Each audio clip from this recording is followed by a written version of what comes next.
धर्म केवल अध्यात्म नहीं होता।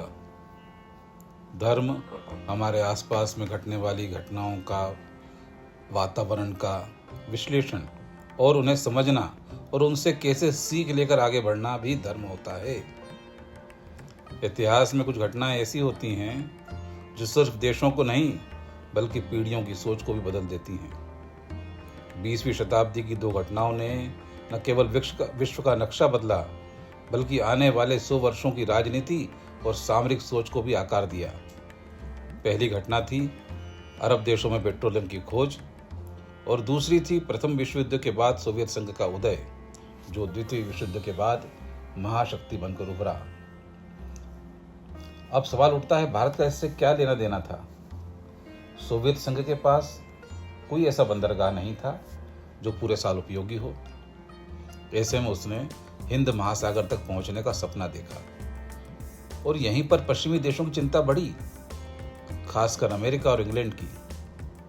इन्हें डर था कि अगर सोवियत संघ दक्षिण एशिया तक पहुंच गया तो वह तेल के भंडारों पर कब्जा कर सकता है। और यहीं से खेल शुरू हुआ भारत के विभाजन का। ब्रिटेन और अमेरिका ने मिलकर सोवियत संघ को हिंद महासागर से दूर रखने की योजना बनाई। उनका लक्ष्य था भारत को 2 टुकड़ों में बांटना ताकि वहां अपनी सेनाएं और सैनिक बेस आसानी से तैनात किए जा सके। और इस साजिश के 2 मुख्य किरदार बने मोहनदास गांधी और मोहम्मद अली जिन्ना। दरअसल भारत का विभाजन एक सैन्य रणनीति थी। तेल संपदा को बचाने और सोवियत संघ की पहुंच को रोकने के लिए पाकिस्तान में सैन्य बेस बनाए गए। मुस्लिम लीग और जिन्ना इस योजना में ब्रिटेन का साथ देने को तैयार थे। अमेरिका ने भारत की स्वतंत्रता में महत्वपूर्ण भूमिका निभाई थी। उसे डर था कि यूरोपियन उपनिवेशों में कम्युनिस्ट विचारधारा फैल सकती है और वो विचारधारा सीधा सोवियत संघ से जुड़ी थी। लेकिन जब अमेरिका ने भारत की स्वतंत्रता का दबाव डाला तो विंस्टन चर्चिल ने पाकिस्तान कार्ड खेलकर इसे कमजोर किया। आज भी यह सच्चाई छिपाई जाती है कि विभाजन की जड़ें धार्मिक नहीं बल्कि सामरिक थीं। ब्रिटेन ने इस्लामी कट्टरवाद को प्रोत्साहित किया, अफगानिस्तान में सोवियत सेनाओं को हरवाया और इसी कट्टरता की जड़ें भारत के विभाजन में भी बोई गईं। क्या आप जानते हैं अल मौदूदी, जिसने पाकिस्तान में जमायते इस्लामी की नींव रखी, भारत में ही जन्मा था। वो कहता था सरकार को शरीयत के अनुसार चलना चाहिए और काफिरों के खिलाफ जिहाद करना चाहिए। आज यही विचारधारा कई देशों में आतंक की जड़ है। भारत के विभाजन की घोषणा 3 जून 1947 को दिल्ली में हुई और इसके एक हफ्ते बाद इंग्लैंड में लेबर पार्टी के सम्मेलन में ब्रिटिश विदेश सचिव अर्नेस्ट वेविन ने खुलकर कहा कि भारत का विभाजन ब्रिटेन की मध्य एशिया में स्थिति को मजबूत करेगा। 19वीं शताब्दी में रूस भारत की सीमाओं तक पहुंच चुका था।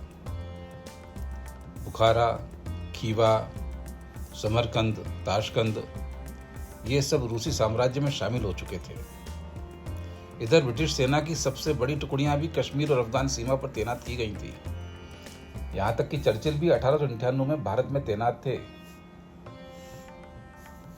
ब्रिटेन ने अफगानिस्तान में 3 युद्ध लड़े और रेल लाइनों से लेकर सियाचिन तक के विस्तार में कश्मीर के डोगरा शासकों की मदद की। पामीर और उज्बेकिस्तान तक निगरानी के लिए दूत भेजे गए और ईरान के शाह को अपने पक्ष में करने के लिए धन और धमकी दोनों का सहारा लिया गया। फ्योदोर दोस्तोवस्की ने 1881 में ही लिख दिया था कि रूस को सिर्फ भूमि नहीं, अपने एशियाई पड़ोसियों को ज्ञान भी देना है। यही डर का कारण था अमेरिका और इंग्लैंड का, क्योंकि रूस ने आगे इसी नीति पर चलना शुरू करा। फ्योदोर दोस्तोवस्की ने लिखा था कि अगर हम साइबेरिया और मध्य एशिया से 2 रेल मार्ग बना लें तो फिर देखिए क्या होता है। रूस ने अमेरिका में कपास की आपूर्ति रोकने पर उज्बेकिस्तान में घुसपैठ की और यहीं से पूरे भू राजनीतिक खेल की नींव रखी गई। तो सोचिए, क्या भारत का बंटवारा सिर्फ हिंदू मुस्लिम विवाद था या फिर कुछ और? इस वीडियो को अंत तक देखने के लिए धन्यवाद। अगर आप चाहते हैं कि सच्चाई ज़्यादा से ज़्यादा लोगों तक पहुँचे तो लाइक करें, शेयर करें और चैनल को सब्सक्राइब करना न भूलें।